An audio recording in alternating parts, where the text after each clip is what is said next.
मैं डॉक्टर संतोष बिश्नोई आज आपके सामने यूजीसी नेट और जेआरएफ में क्या अंतर होता है उसी को क्लियर करने के लिए आई हूँ कि उनमें मुख्य अंतर क्या है, क्योंकि दोनों ही लेवल एक ही परीक्षा के हैं और उनमें काफी अंतर होता है। उसी को ही हमें क्लियर करने के लिए आप लोगों को ये वीडियो में समझाऊंगी।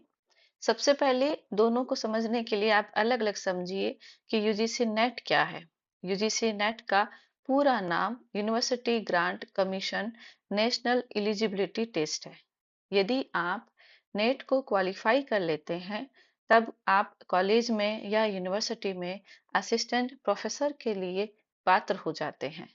शोध कार्य के लिए भी पात्र हैं, परंतु इसमें आपको छात्रवृत्ति नहीं मिलती है जो जेआरएफ में मिलती है। तो पहली बात तो नेट जो है वो आपको असिस्टेंट प्रोफेसर के लिए पात्र बनाता है। जेआरएफ क्या होता है? जूनियर रिसर्च फेलोशिप इसका पूरा नाम है। यदि आपको जेआरएफ मिलता है तो उसका ये फायदा होता है कि आपको हर महीने फेलोशिप मिलती है, जो कि लगभग 37,000 से 42,000 प्लस एचआरए होता है। आप सीधे भी पीएचडी कर सकते हैं और जेआरएफ धारक असिस्टेंट प्रोफेसर के लिए भी पात्र होते हैं। तो ये मुख्य अंतर है कि नेट में आपको फेलोशिप नहीं मिलती है, परंतु आप असिस्टेंट प्रोफेसर बन सकते हैं। जेआरएफ में आपको फेलोशिप भी मिलती है, असिस्टेंट प्रोफेसर भी आप बन सकते हैं।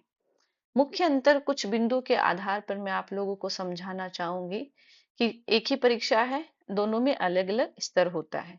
तो सबसे पहला स्तर की बात करें तो नेट एक बेसिक एलिजिबिलिटी यानी कि पात्र परीक्षा है। इसमें मेरिट भी कम रहती है, परंतु जेआरएफ जो है उसका उच्च स्तर होता है, इसलिए उसकी मेरिट भी जो अधिक होती है। स्कोर हम लोगों को कितना चाहिए होता है? यदि आपको नेट करना है तो कट ऑफ कम रहती है। आमतौर पर टॉप 6% कैंडिडेट ही नेट क्वालिफाई करते हैं और जेआरएफ के लिए कट ऑफ हमेशा उच्च रहता है और टॉप 2% जेआरएफ कैंडिडेट कर लेते हैं। बेनिफिट्स क्या है?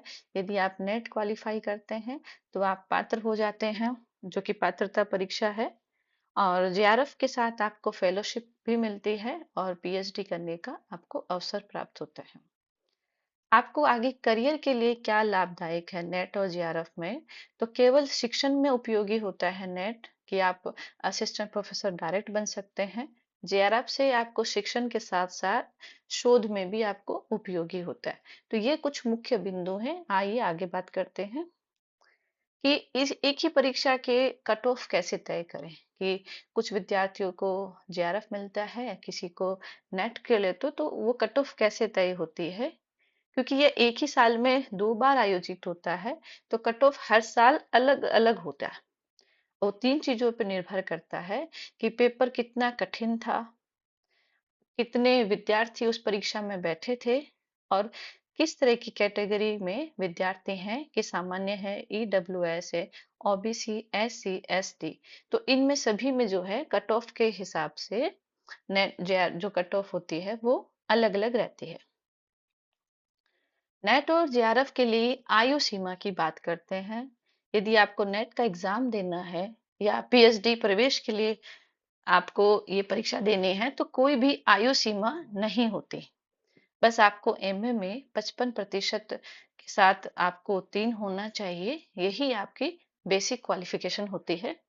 पर की कोई सीमा नहीं होती, यानी कि आप चाहे नेट का एग्जाम जितना बार देना चाहे आप दे सकते हैं लाइफ पर।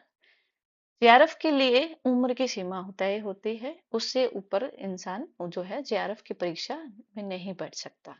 सामान्य श्रेणी का जो पुरुष होते हैं वो 30 वर्ष तक जेआरएफ के लिए आवेदन दे सकते हैं। महिलाएं, चाहे वो जनरल हो या किसी भी कैटेगरी से संबंधित, वो 35 वर्ष तक परीक्षा में बैठ सकती है। ओबीसी, एससी, एसटी, पीडब्ल्यूडी पुरुष जो है वो 35 वर्ष तक बैठ सकते हैं। अब जो सबसे महत्वपूर्ण चीज जो हमें जेआरएफ के लिए समझना है कि जेआरएफ फेलोशिप कितने वर्ष मिलती है और कितनी फेलोशिप आप लोगों को मिल जाती है।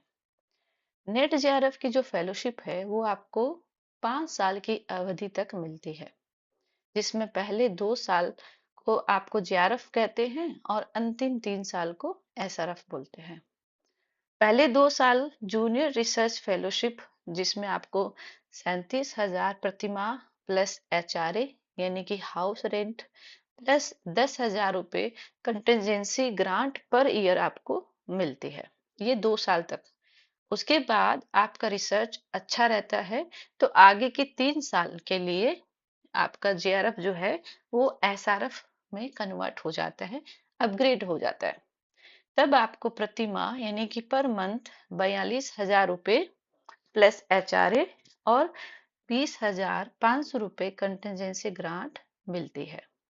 ऐसे में एक विद्यार्थी जिसने JRF क्वालिफाई किया है वो अपने 5 वर्ष की अवधि में कुल 27 लाख से लेकर 32 लाख रुपए तक प्राप्त करता है। और ये बहुत बड़ी अमाउंट होती है किसी भी विद्यार्थी की, उनके इस परीक्षा के मोटिवेशन के लिए।